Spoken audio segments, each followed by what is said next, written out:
Muy buenas a todos de nuevo. Estamos un día más aquí en el podcast de Escuela de Empresario y vamos a hablar de un temita que yo creo que es bastante común, sobre todo ahora con toda esta era digital de creadores de contenido, sobre todo expertos, gurús y que hay muchísimo contenido, sobre todo audiovisual. Y es un tema que yo diría que afecta a la gran mayoría y consiste en esa misma creación, esa propia creación de ese contenido. Ocurre muchas veces que estas personas, estos expertos, estos creadores de contenido, buscan de alguna manera siempre abarcar nuevos temas de conversación, nuevas temáticas para tener siempre una novedad que aportar a su audiencia. Y bajo mi punto de vista, diría que es un error. Es un error porque creo que cualquier creador de contenido, cualquier experto, que no olvidemos que la definición de un experto es una persona que es muy buena en algo muy concreto, que sabe mucho sobre algo que a la gente que además tiene su audiencia, que a la gente le es interesante. Y que ese es el motivo principal, no lo olvidemos, que por ese motivo es por el que siguen a ese personaje o a esa empresa o lo que sea.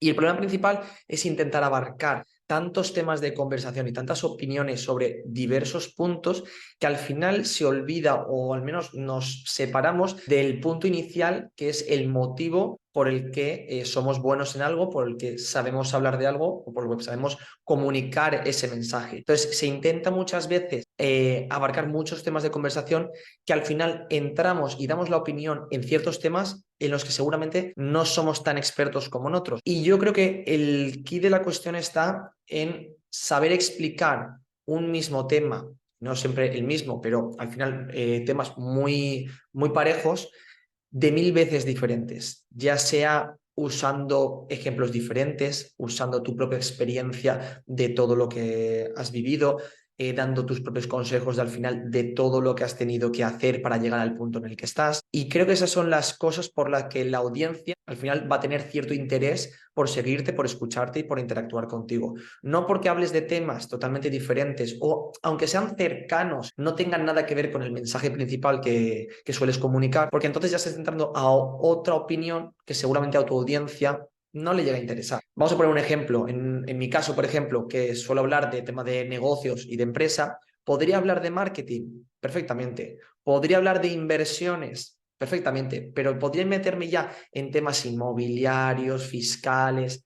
¿Tiene relación con la empresa? Sí, pero considero que ya son otros temas. Primero, en mi caso, no soy experto en tema fiscal, pero está muy relacionado con la empresa. ¿Podría llegar a decir algo? Sí, pero seguramente a mi audiencia no le interese, porque al final el motivo principal por el que me siguen es por esos consejos, por esas experiencias o por esas opiniones que doy sobre cómo dirigir un negocio desde la parte interna y sobre todo cómo dirigir ese proyecto que te estás montando. Entonces, creo que tenemos que centrarnos en esos temas y saber explicarlos de mil maneras. Por ejemplo, el otro día publicamos un podcast sobre cómo contratar personal en la agencia. Ese tema puede ser tratado desde a nivel global, la palabra contratar, desde poder explicar la contratación de cada uno de los diferentes perfiles de la agencia, como qué documentación o qué pruebas hacerle a cada uno de los diferentes perfiles de la agencia. Fijaros como en una misma temática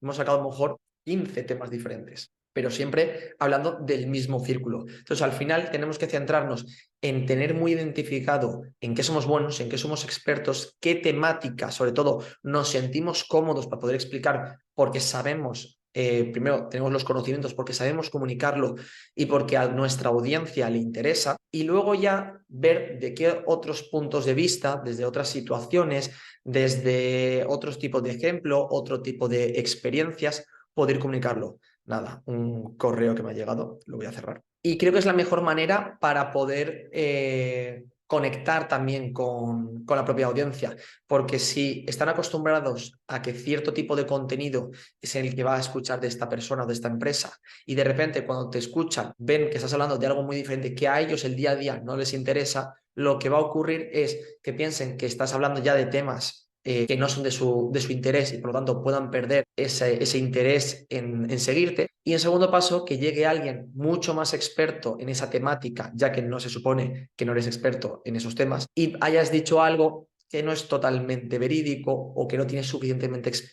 experiencia al final para poder transmitirlo. Al final, lo ideal es centrarnos en esos 3, 4, 5 puntos que somos buenos en lo que nos dedicamos, que al final es lo principal que tenemos que hacer. Cuando contratamos a cualquier proveedor o incluso cualquier compañero nuevo en la agencia, ¿cuál es el motivo por el que lo contratamos? Porque sabemos que es bueno en algo muy concreto y lo que queremos es derivar los servicios de la agencia o una parte muy detallada en él o en ella, para que pueda llevar a cabo ese servicio. No es ya tanto el intentar abarcar más, ¿no? Seguramente será dentro de lo mismo que estamos abarcando, pero algo muy detallado que es para dar un servicio más profesional o una atención a un nivel más personalizado o lo que sea. Pero entonces, centrarnos siempre en lo que somos buenos. Sé que lo he repetido como 10 veces, pero es que me he encontrado muchas veces con gente que intenta abarcar mucho más de lo que sabe por no saber cómo reinventarse y cómo sacar nuevos temas de conversación sobre la misma temática. Entonces, al final, lo mejor es que te referencien como alguien muy bueno en algo muy concreto y al final convertirte en ese top of mind de tu audiencia. Y cuando piensen en eso tan concreto, seas tú en quien piense. Y siempre estés con el mismo mensaje. Y hay una persona que considero que lo hace muy bien, que es Yados, que siempre está con el mismo mensaje motivacional. Luego tiene otro tipo de contenido, pero su mensaje principal siempre es motivacional, de que dejes de hacer el vago, que dejes de perder el tiempo y que te centres en tu proyecto. Y siempre está con el mismo mensaje de puntos de vista y con frases diferentes, pero se ha centrado muy bien en ese mensaje que quiere comunicar. Y eso al final hace que esa audiencia que le siga se vea muy reflejada en él, en su mensaje y al final conecte muchísimo con la persona. Así que creadores de contenidos, expertos, dejemos de intentar abarcar tanto que simplemente con uno, dos o tres temas podemos sacar tantas variaciones del mensaje y tantos ejemplos y tantas opiniones que no hace falta liarla con otros temas. Entonces, mi consejito es ese. Céntrate en esos 4 o 5 mensajes, estructúrate desde qué otros puntos de vista, desde proveedores, desde clientes, desde tu punto de vista, cómo adaptar el mensaje y argumentar el mensaje de una manera diferente. Y de esa manera puedes sacar 1000 temas de conversación, 1000 entradas para las redes sociales, para el blog, 1000 podcasts sin ningún problema. Así que dar una vueltecita al contenido que creas.